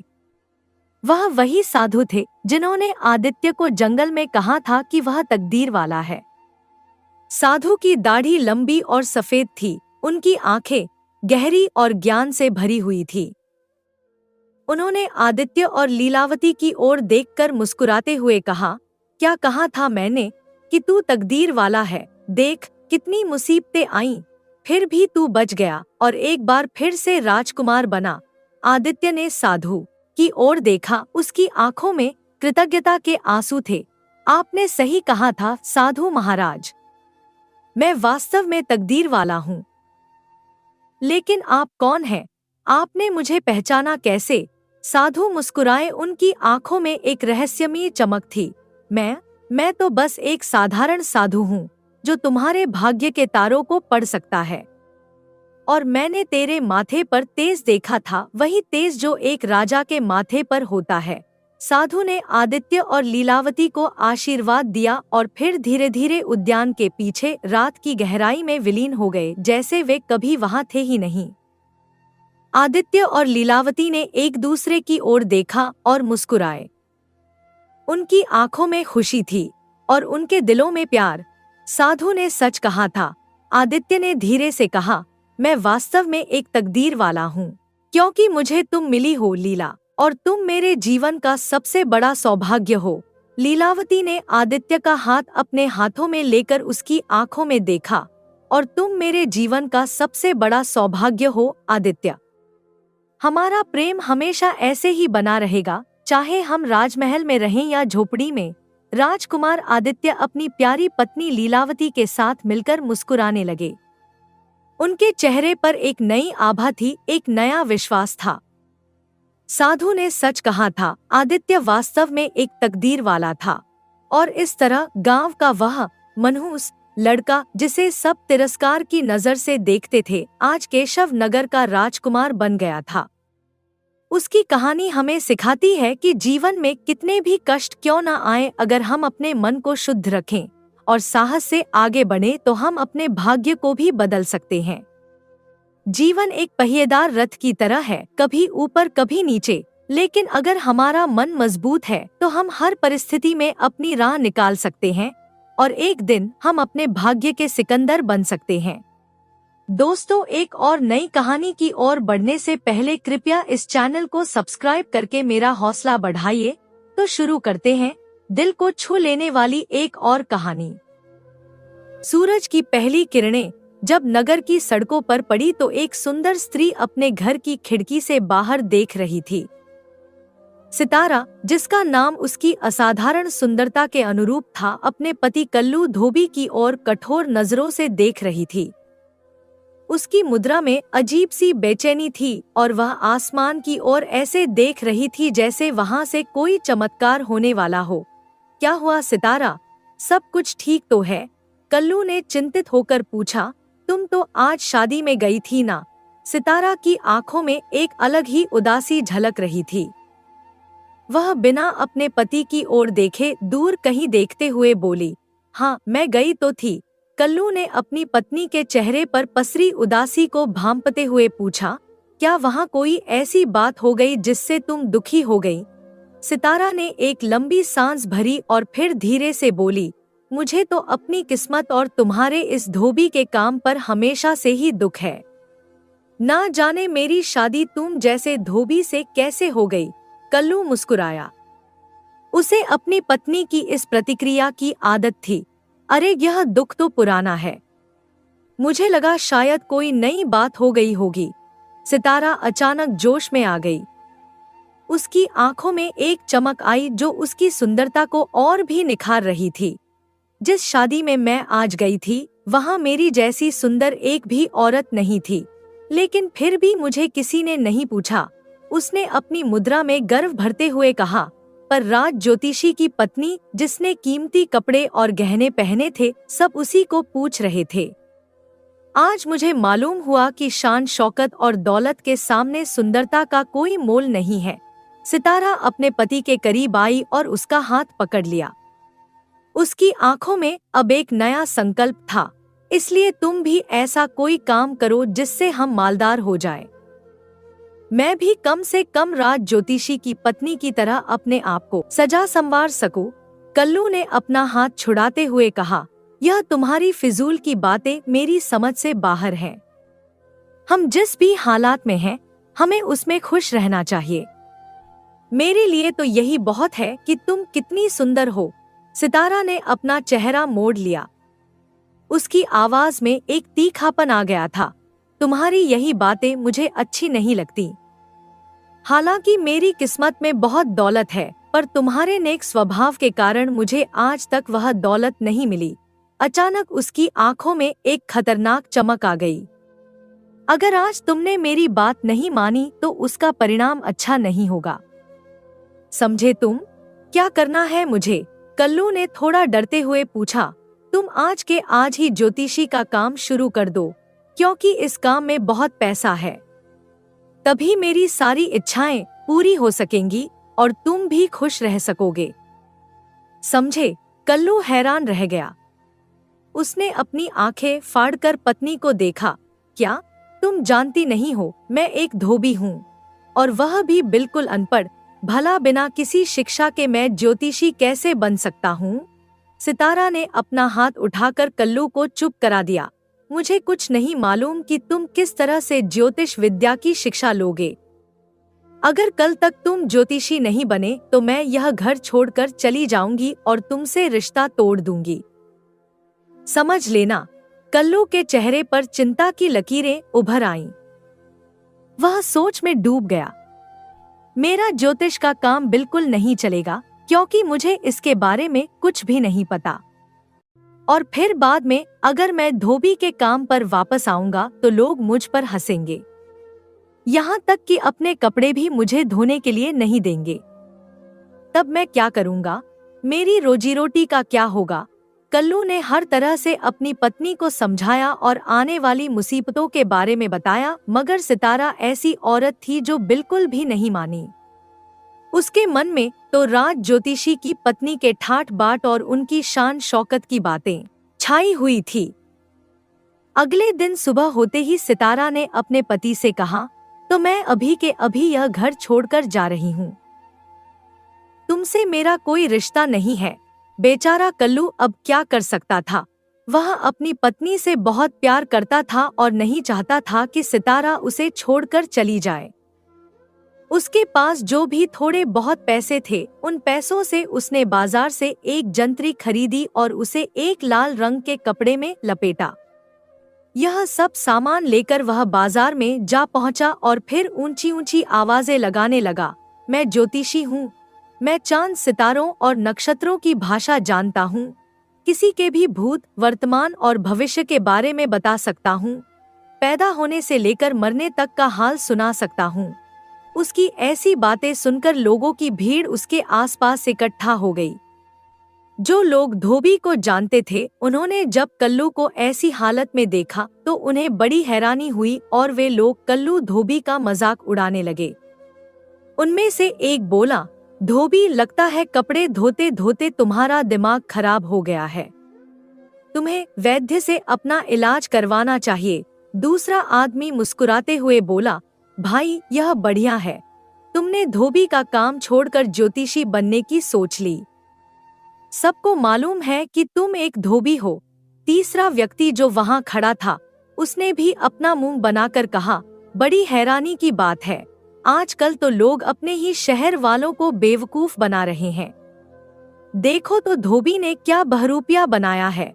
एक चौथे व्यक्ति ने अपनी राय जताई, इसमें इतना हैरान होने वाली क्या बात है, इसने ज्योतिष विद्या सीख ली होगी। अरे मैं कसम खाकर कहता हूँ, इसे कोई विद्या नहीं आती। पहले व्यक्ति ने फिर से कहा, कल तक तो यह कपड़े धो रहा था, भला रात भर में यह ज्योतिषी कैसे बन गया। बेचारा कल्लू इस तरह की हजारों मजाक सुनता रहा। लोग उसे ताने मारते रहे, लेकिन सिर्फ अपनी पत्नी को खुश करने के लिए वह उन लोगों के सामने अपने ज्योतिषी होने का दावा करता रहा। संयोग की बात है कि राजा के जौहरी का वहां से गुजरना हुआ, जहां पर कल्लू अपनी पोथी पत्रियां लेकर बैठा हुआ था। जौहरी बहुत ही परेशान था, क्योंकि राजा का एक बेशकीमती लाल उसके पास से गुम हो गया था। उसकी नजर जब भीड़ पर पड़ी जो कल्लू के चारों तरफ इकट्ठी थी, तो उसने नजदीक जाकर पूछा, यह कैसा जमघट है। एक व्यक्ति ने उत्तर दिया, तुम धोबी को नहीं जानते, यह वही है, आज यह ज्योतिषी बन बैठा है। जौहरी के चेहरे पर एक उम्मीद की किरण झलकी।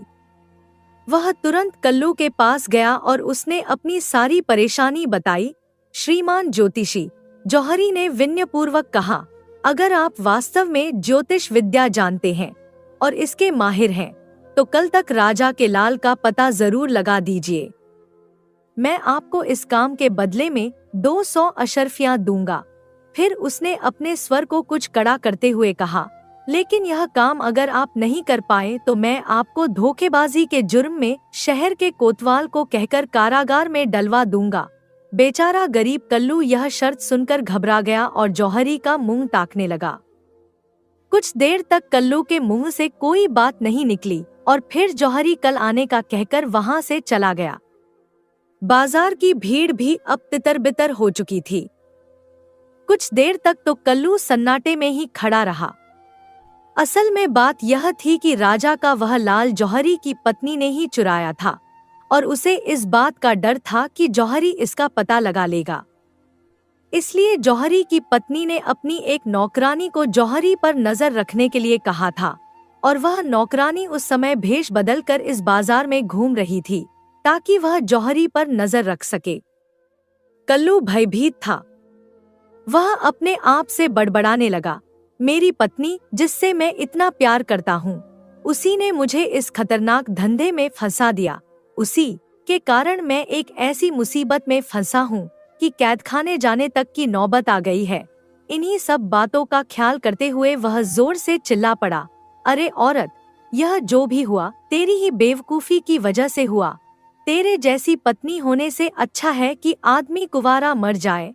नजदीक ही खड़ी हुई नौकरानी ने जब यह देखा कि कल्लू ऐसी बातें कर रहा है तो वह समझी यह ज्योतिषी जरूर चोरी की पत्नी का जिक्र कर रहा है। हो न हो इस ज्योतिषी को पता लग गया है कि यह सारा काम जौहरी की पत्नी का है, इसलिए वह चिल्ला चिल्ला कर ऐसी बातें कर रहा है। यह जरूर ही जौहरी को बता देगा कि उसकी पत्नी ने ही राजा का लाल चुराया है। दौड़कर वह अपनी मालकिन के पास गई और डरती कांपती हुई कहने लगी, मालकिन मालकिन, बहुत ही गजब हो गया, लाल का भेद तो खुल गया है। एक ज्योतिषी ने आपका सारा हाल मालूम कर लिया है। कल सुबह वह सारी बात मालिक को जाकर बता देगा, तब तो आपकी बहुत बदनामी हो जाएगी। मेरी मानो तो उस ज्योतिषी को पहले ही फुसलाकर अपनी तरफ कर लो। नौकरानी के मुंह से कल्लू की बातें सुनकर जौहरी की पत्नी के मन में भी उसका डर बैठ गया। वह तुरंत उस ज्योतिषी को ढूंढने निकल पड़ी। कल्लू उसे बाजार में ही मिल गया। सबके दिलों के राज जानने वाले महान ज्योतिषी जौहरी की पत्नी ने हाथ जोड़कर कहा, मेरी इज्जत अब आपके हाथों में है। अगर आप मेरी गलती माफ कर दे तो मैं आपको सारी बातें बता दूंगी। कल्लू ने हैरानी से पूछा, तुम मुझे क्या बताओगी? ज्योतिषी जी, आपको तो सब कुछ मालूम ही है, लेकिन लगता है कि आप मेरे मुंह से उगलवाना चाहते हैं। जौहरी की पत्नी ने सिर झुकाते हुए कहा, तो मालूम ही है कि मैंने राजा का लाल अपने पति से चुराया है। कल्लू अंदर ही अंदर हैरान रह गया। यह औरत खुद ही अपना भेद खोल रही है, वह सोचने लगा। जौहरी की पत्नी ने आगे बताया, असल में बात यह है कि मैंने यह चोरी अपने पति को सजा दिलवाने के लिए की थी, क्योंकि वह हमेशा मेरे साथ अच्छा व्यवहार नहीं करता था। मुझे लगता था कि इस तरह से मेरे पास बहुत सी दौलत आ जाएगी और जौहरी भी मारा जाएगा। लेकिन आप तो अजीब इंसान हैं, क्योंकि आपसे कोई भी बात छिपी नहीं है। उसने कल्लू के पैर पकड़ लिए। अब मैं आपसे दया की भीख मांगती हूँ। आप जो भी कहेंगे मैं वही करूँगी। अगर मेरी इस चोरी की खबर को आप जौहरी को मत बताइए, मेरे पति को यह मत बताइए कि लाल की चोरी मैंने ही की थी। यह सब कुछ सुनकर कल्लू ने अपने आप को संभाला। वह समझ गया कि यहाँ एक मौका है जिससे वह अपनी जान बचा सकता है। उसने एक गंभीर मुद्रा बनाते हुए कहा, जो भी कुछ तुमने कहा है वह सारी असलियत मुझे पहले से ही मालूम थी। यह तो तुम्हारी खुशकिस्मती है कि तुम अपने अपराध की माफी मांगने के लिए मेरे पास आ गई हो। हालांकि अभी भी मौका तुम्हारे हाथ से निकला नहीं है। कल्लू ने आंखें तरेरते हुए आदेश दिया, जल्दी से अपने घर वापस जाओ और उस लाल को अपने पति के तकिए के नीचे रख दो। फिर तुम निश्चिंत हो जाओ। मैं किसी को कुछ नहीं बताऊंगा। लेकिन अगर तुमने मेरी बात नहीं मानी तो मैं अपनी विद्या से लाल का पता लगा ही लूंगा और जौहरी को तुम्हारी सच्चाई भी बता दूंगा। वह औरत कल्लू के कहे मुताबिक करने को राजी हो गई और फिर अपने घर की तरफ चल दी। फिर उसने वही किया जो उसे ज्योतिषी ने करने को कहा था। लाल को उसने अपने पति के तकिए के नीचे रख दिया। अगले दिन सुबह कल्लू खुद जौहरी के घर पहुंचा और उससे कहने लगा, मैंने अपना हिसाब लगा लिया है। मेरी ज्योतिष विद्या के अनुसार आपका लाल आपके ही बिस्तर के तकिए के नीचे है। जाइए और अपना लाल उठा लीजिए। जौहरी को पहले लगा कि ज्योतिषी सचमुच पागल है, मगर फिर वह कुछ उम्मीद लेकर बताई हुई जगह पर देखने के लिए गया और उसे वह गुमशुदा लाल ठीक उसी जगह पर मिल गया जहां पर कल्लू ने उसे बताया था। अब तो जौहरी की खुशी का कोई ठिकाना नहीं था। वह वापस आकर कल्लू से कहने लगा, आज से आप मेरे सबसे खास दोस्त हैं, क्योंकि आपने मेरी जान बचाई है। फिर अपने वादे के अनुसार उसने कल्लू को 200 अशर्फियां इनाम में दी और कहने लगा, सचमुच आपसे अच्छा ज्योतिषी आज तक मैंने इस पूरे इलाके में नहीं देखा। लेकिन कल्लू इस बात से बिल्कुल भी खुश नहीं था, क्योंकि वह जानता था कि उसमें ऐसी कोई भी विद्या नहीं थी। जो कुछ भी हुआ था वह किस्मत की एक चाल थी। उसने मन ही मन भगवान का शुक्रिया अदा किया कि उसकी जान बच गई। कल्लू ने अशर्फिया लेकर अपनी पत्नी को दी और कहा, अब तो तुम्हारा दिल खुश हो गया होगा ना?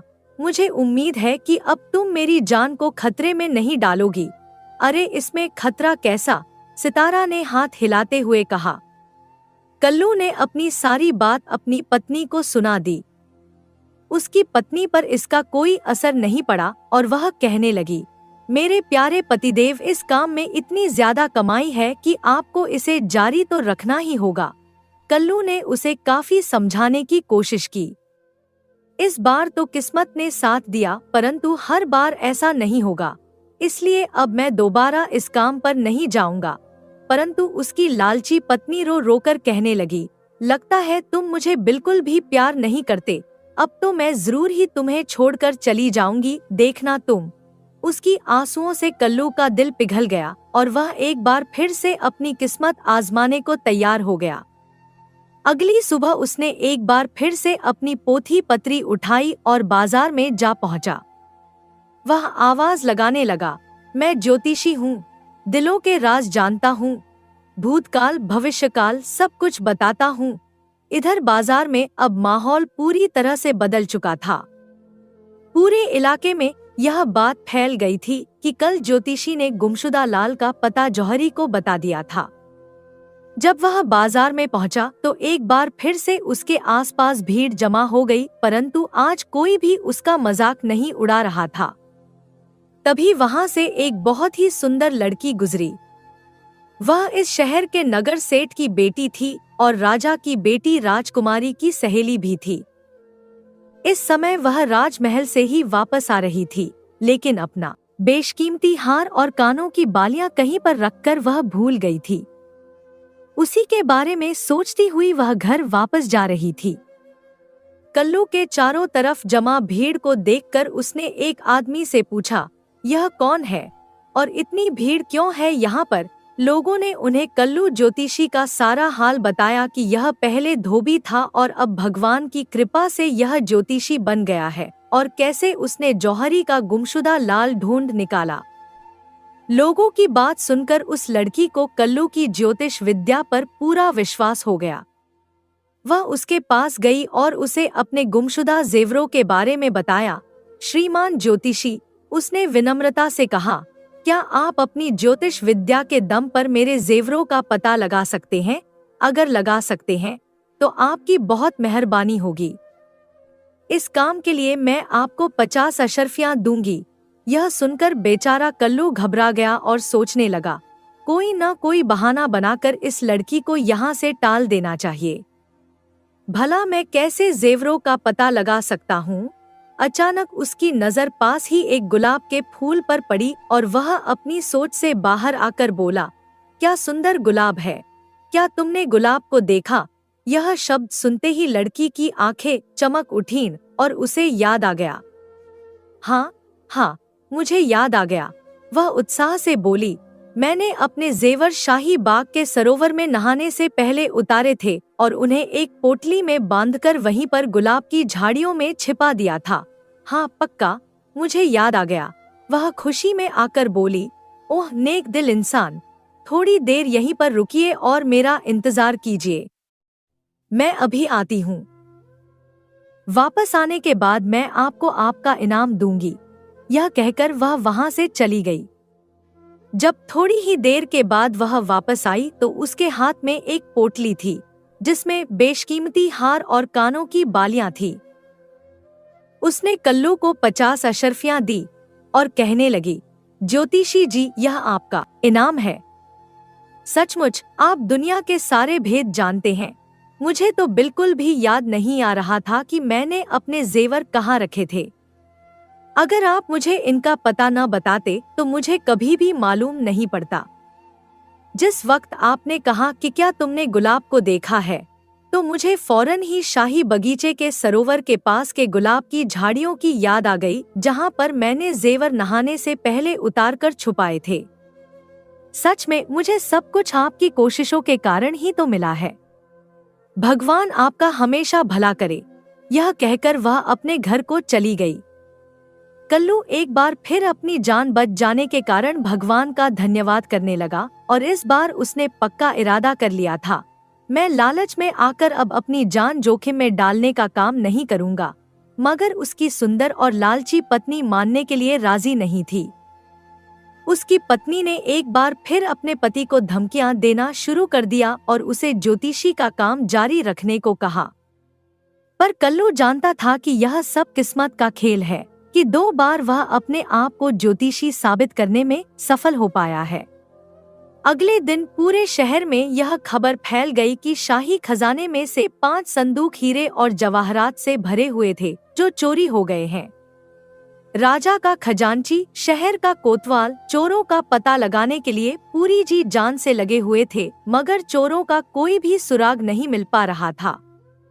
तब राजा ने राज ज्योतिषी को बुलाकर उसे आदेश दिया, अगले 10 दिन के अंदर अंदर चोरों का पता लगाओ, नहीं तो तुम्हारे साथ खजांची और कोतवाल की भी गर्दन काट दी जाएगी। धीरे धीरे अब 9 दिन पूरे हो गए और 10वां दिन आ चुका था, परंतु राज ज्योतिषी को चोरों के बारे में कुछ भी पता नहीं चला। तब उसके एक नौकर ने सलाह दी, हुजूर मेरी मानिए, तो उस अजीबो गरीब ज्योतिषी धोबी को बुला लीजिए। वह खोया हुआ धन ढूंढने के लिए बहुत मशहूर है। उसने उसी वक्त नौकर को कल्लू को बुलाने के लिए भेज दिया। नौकर कल्लू के घर पहुंचा और उससे कहने लगा, मेरे मालिक ने आपको बुलाया है। बेचारा कल्लू अपनी पत्नी को कहने लगा, यह सब तेरा ही किया धरा है, देख अब मैं मरने को जा रहा हूँ। राज ज्योतिषी ने मेरा झूठा दावा सुन लिया है और अब धोखेबाजी के अपराध में मुझे मृत्यु दंड दिलवाएगा। यह सुनकर सितारा चुप रही और बेचारा कल्लू उस नौकर के साथ चल दिया। जब कल्लू राज ज्योतिषी के घर पर पहुंचा, राज ज्योतिषी उससे कहने लगा, भले आदमी, मेरी जान की सलामती अब तुम्हारे हाथ में है। जब बड़े बड़े विद्वान असफल हो जाते हैं, वहां पर तुम्हारे जैसे छुपे हुए गुणी लोग काम आते हैं। अभी यह बातें चल ही रही थी कि अचानक राजा का भेजा हुआ एक सिपाही वहां पर आ पहुंचा। वह कल्लू को लेने के लिए आया था। जब सिपाही को कल्लू अपने घर पर नहीं मिला तो उसकी पत्नी ने सिपाही को बताया कि वह राज ज्योतिषी के घर पर गया है। बस वह सिपाही कल्लू की तलाश में वहां तक आ पहुंचा। गरीब बेचारा कल्लू डरते कांपते सिपाही के साथ राज दरबार की तरफ चल दिया। मन ही मन वह ईश्वर से प्रार्थना करता था, हे भगवान, मेरी रक्षा कीजिए। जब वह राज दरबार पहुंचा तो राजा ने उसे देखते ही प्रश्न किया, हाँ तो ज्योतिषी जी बताइए, शाही खजाने में चोरी किसने की है? हमारे संदूक कौन चुरा कर ले गया है? डर के मारे कल्लू का कलेजा मुंह को आने लगा, मगर फिर भी उसने अपने आप को संभाला और थोड़ी देर सोचने के बाद कहने लगा, अन्नदाता, यह एक नहीं बल्कि 5 चोर हैं। वह तो ठीक है, लेकिन यह कौन लोग हैं और उन्होंने चोरी का माल आखिर कहाँ रखा है? राजा ने पूछा। कल्लू ने अपनी बुद्धि का इस्तेमाल करते हुए कहा, मैं इस समय इन बातों का जवाब नहीं दे सकता, लेकिन अगर मुझे कुछ समय दिया जाए तो मैं अपनी ज्योतिष विद्या से यह सब पता लगा सकता हूँ। मगर मुझे अपना हिसाब लगाने के लिए कम से कम 5 दिन की मोहलत चाहिए। राजा ने थोड़ा सोचा और फिर कहा, ठीक है, हम तुम्हें 5 दिन की मोहलत देते हैं, मगर इसके बाद भी अगर मेरा खजाना नहीं मिला तो समझ लो तुम्हारी जान की खैर नहीं। कल्लू खुश होकर घर आ गया, क्योंकि उसने पक्का इरादा कर लिया था कि इन 5 दिनों में वह कोई ऐसा उपाय करेगा कि मौका पाकर इस शहर से भाग जाएगा। जब वह अपने घर पहुंचा तो उसकी पत्नी कहने लगी, कहो जी, दरबार से क्या खबर लाए हो? कोई खबर नहीं है, कल्लू ने उदास स्वर में कहा, बल्कि यह बात तो पक्की हो गई है कि 5 दिनों में मैं मर जाऊंगा। तुम चोरों का पता जरूर लगा लोगे। सितारा ने दृढ़ता से कहा, भला मैं कैसे पता लगा लूंगा? कल्लू ने हताश होकर कहा, जबकि न तो मेरे पास कोई जादुई चिराग है और न ही मैं कोई ज्योतिष विद्या जानता हूँ। क्या तुम भूल गए कि तुमने ही तो जौहरी को उसका लाल और नगर सेठ की बेटी को उसके गहने दिलवाए थे? सितारा ने उसे याद दिलाया। अरे बेवकूफ औरत, कल्लू ने क्रोध से कहा, यह तो तू भी जानती है कि वह सिर्फ संयोग की बात थी। मैंने तो तेरी खुशी के लिए यह भेष बना रखा है कि मैं ज्योतिषी हूँ। पर हाँ, एक बात मैं अच्छी तरह से जानता हूँ कि इन 5 दिनों के अंदर मौका पाकर मैं इस शहर से कहीं दूर भाग जाऊंगा, और जो रुपया मेरे पास है और जो काम मैं जानता हूँ उसी से ईमानदारी की जिंदगी बिताऊंगा। उसकी पत्नी नफरत भरी निगाहों से देखते हुए कहने लगी, भला धोबी का काम भी कोई काम है क्या? मेरी बात कान खोलकर सुन लो, तुम्हें चोरों का पता लगाना ही होगा, जैसे तुमने लाल और गहनों का पता लगाया है, बिल्कुल वैसे ही, वरना एक बात पक्की है कि तुम यहाँ से भाग नहीं सकते। अगर तुमने यहाँ से भागने की कोशिश की तो मैं कोतवाल से कहकर तुम्हें गिरफ्तार करवा दूंगी। तुम जैसे भी करके दौलत कमाने की कोशिश तो करो। बेचारा कल्लू यह सारी बात सुनकर डर गया था, और जब उसने देखा कि उसकी बेवकूफ पत्नी उसे गिरफ्तार तक करवाने को तैयार है तो उसने अपने आप को किस्मत पर छोड़ दिया और मायूसी से कहने लगा, तेरी बात मानने के अलावा मेरे पास और कोई चारा भी नहीं है, मगर मेरी एक इच्छा है। मेरी जिंदगी के अब थोड़े ही दिन रह गए हैं, उन दिनों में मैं अपनी एक इच्छा पूरी करना चाहता हूँ। मेरी हमेशा से यह इच्छा है कि मैं बेसन के बने हुए देसी घी के लड्डू खाऊं। कल्लू ने अपनी पत्नी को देखते हुए कहा, तुम तो जानती हो कि मैं पढ़ा लिखा नहीं हूँ। नहीं, मुझे हिसाब किताब लगाना आता है, इसलिए मुझे याद भी नहीं रहेगा कि 5 दिन कब पूरे होंगे। इसलिए तुम बेसन और देसी घी के लड्डू बनाकर एक बर्तन में रख लो और रोज रात को खाना खाने के बाद मीठे के तौर पर मुझे एक लड्डू दिया करना, ताकि उन लड्डुओं की गिनती से मुझे याद रहे और यह जानने में आसानी रहे कि मुझे दी गई 5 दिनों की मोहलत में से कितने दिन बीत गए हैं और कितने दिन बचे हैं। सितारा ने कल्लू की बात मान ली और उसके लिए देसी घी, गुड़ और बेसन के 5 लड्डू बनाकर तैयार कर लिए और एक बर्तन में रख दिए। दूसरी तरफ वे चोर जिन्होंने खजाने को लूटा था अभी तक इसी नगर में थे, परंतु वे हर बात की खबर रखते थे और खुफिया तरीके से यह जानकारी इकट्ठा करते रहते थे कि राज दरबार में उन्हें पकड़ने के लिए क्या क्या तैयारियां चल रही थी। इसलिए उस दिन भी एक चोर भेष बदलकर राजा के दरबार में मौजूद था। वह अपने चोरों के सरदार के पास गया और बताया, सरदार, खतरा बढ़ गया है। राजा को हम सबकी चोरी का पता लग गया है। नए ज्योतिषी ने मेरे सामने ही राजा से कहा कि खजाना चुराने वाले चोरों की तादाद ठीक 5 की है। सरदार ने अपनी दाढ़ी को सहलाते हुए कहा, यह बात बताने के लिए ज्योतिष विद्या का होना जरूरी नहीं है। मेरे ख्याल से वह एक सीधा सादा आदमी है। उसके मन में 5 चोरों की बात इसलिए आई क्योंकि सीधी सी बात है, राजा के 5 संदूक चोरी हुए हैं तो उन्हें उठाने के लिए भी 5 आदमी ही चाहिए, क्योंकि एक आदमी एक ही संदूक उठा सकता है। इसलिए बेवकूफ से बेवकूफ आदमी भी यह बात बता सकता है कि चोरों की संख्या 5 रही होगी। पर दूसरे चोर ने चिंतित होकर कहा, हो सकता है उसे ज्योतिष विद्या भी आती हो और धीरे धीरे हम सबका पता उसको चल जाए, इसलिए हम लोगों को उसकी निगरानी करनी चाहिए। सही कहा, सरदार ने सहमति जताई। निगरानी करने के लिए आज रात को अंधेरा हो जाने के बाद हम में से एक आदमी खुफिया तरीके से छुपकर उस आदमी के मकान के छत पर जाएगा और जो कुछ भी बातें वह अपनी पत्नी से करे उसे गौर से सुनेगा। वह अपनी सुंदर पत्नी से बहुत ही प्यार करता है तो हमारे बारे में सारी बातें उससे जरूर करेगा। रात हो जाने के बाद एक चोर कल्लू के छत पर चढ़ गया और ठीक उसी समय पहुंचा जब कल्लू खाना खा चुका था और उसकी पत्नी उसे पहला लड्डू दे रही थी। कल्लू ने वह लड्डू लिया और कहने लगा, यह 5 में से एक है। यह सुनकर चोर घबरा गया और सोचने लगा, धोबी को मेरे आने की खबर कैसे हो गई। वह डर के मारे बिना पूरी बात सुने ही वापस चला गया और अपने बाकी चोर साथियों को यह बात बताई। सरदार ने सोचते हुए कहा, यह तो इसकी गलतफहमी हो सकती है। अगली रात 2 चोर उसके घर की छत पर जाएंगे। अगली रात 2 चोर कल्लू के घर चढ़े। जैसे ही वे वहां पहुंचे, फिर वही नजारा था। कल्लू की पत्नी उसे दूसरा लड्डू खिला रही थी और तभी कल्लू ने फिर कहा, आज रात 5 में से 2 आ गए। यह सुनते ही दोनों चोर पूरी तरह से डर गए और भाग खड़े हुए। जाकर अपने बाकी साथियों को पूरी बात सुनाने लगे। अब चोरों को यकीन हो गया था कि कल्लू कोई जादुई विद्या जानता है।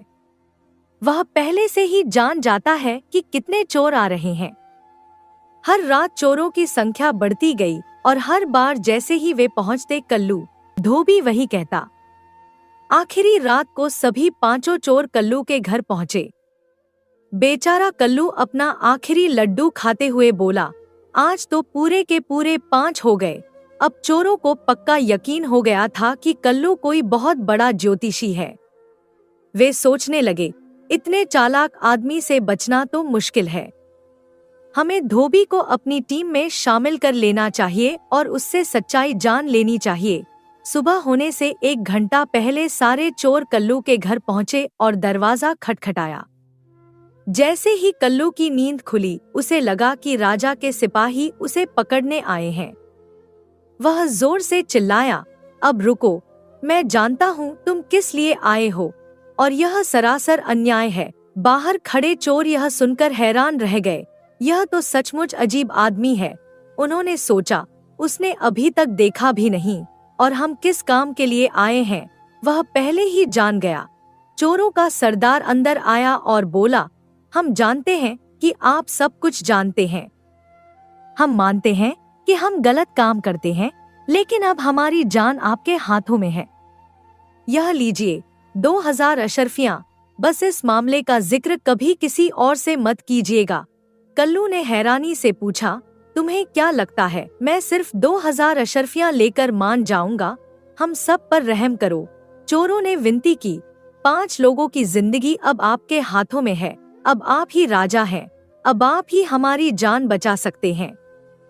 बताइए इसके लिए हमें क्या करना होगा? हम तो आपको खजाना भी वापस करने को तैयार हैं। हे भगवान! कल्लू ने अपना माथा पकड़ा। क्या मैं अभी सपना देख रहा हूँ?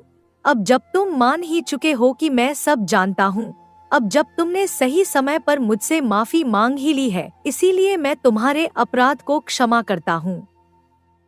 लेकिन उसके लिए सारा खजाना सही जगह पर पहुँचाना होगा। जल्द से जल्द सारे 5 संदूक गांव के पुराने मंदिर के पीछे झाड़ियों में छिपाना होगा। अगर तुमने यह काम ठीक से कर दिया तो तुम्हारी जान बच जाएगी।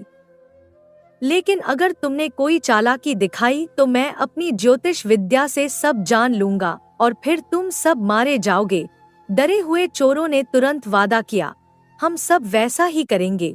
चोरों के जाने के बाद कल्लू ने आंखें बंद करके हाथ जोड़े और कहा, हे भगवान! आज आपकी वजह से ही मेरी जान बच पाई है। कुछ समय बाद महल से राजा के सिपाही आए और कल्लू को राजा के सामने ले गए। राजा ने पूछा, कहो ज्योतिषी जी, क्या तुम्हें शाही खजाने का कोई पता चला? हुजूर, खजाने का तो पता चल गया, लेकिन एक समस्या है। कल्लू ने विनम्रता से कहा। कैसी समस्या? महाराज ने पूछा। महाराज, मैंने अपनी विद्या का प्रयोग किया है। मैं एक समय में सिर्फ एक ही काम कर सकता हूँ। अगर आपको खजाना चाहिए तो वह मिल जाएगा, लेकिन चोर आपके हाथ नहीं आएंगे। राजा ने थोड़ा सोचा और फिर कहा, ठीक है, मुझे मेरा खजाना चाहिए। अगर चोरों के बारे में नहीं पता लगता तो कोई बात नहीं। सुनिए महाराज, कल्लू ने विश्वास से कहा, आपका खजाना गांव के पुराने मंदिर के पीछे झाड़ियों में छिपा है। राजा ने तुरंत अपने मंत्री और सैनिकों को भेजा और सच में 5 बक्सों में भरा हुआ शाही खजाना बरामद हुआ। खजाना वापस आने से राजा बहुत ही खुश हुआ और कल्लू से बोला, ज्योतिषी, तुम्हारी वजह से हमारा खजाना हमें वापस मिल गया। तुमने मेरे दिल को खुश कर दिया। तुम जो मांगना है मांग लो। महाराज, पहले मुझसे मेरी जान की सलामती का वादा कीजिए। कल्लू ने विनती की। वादा किया।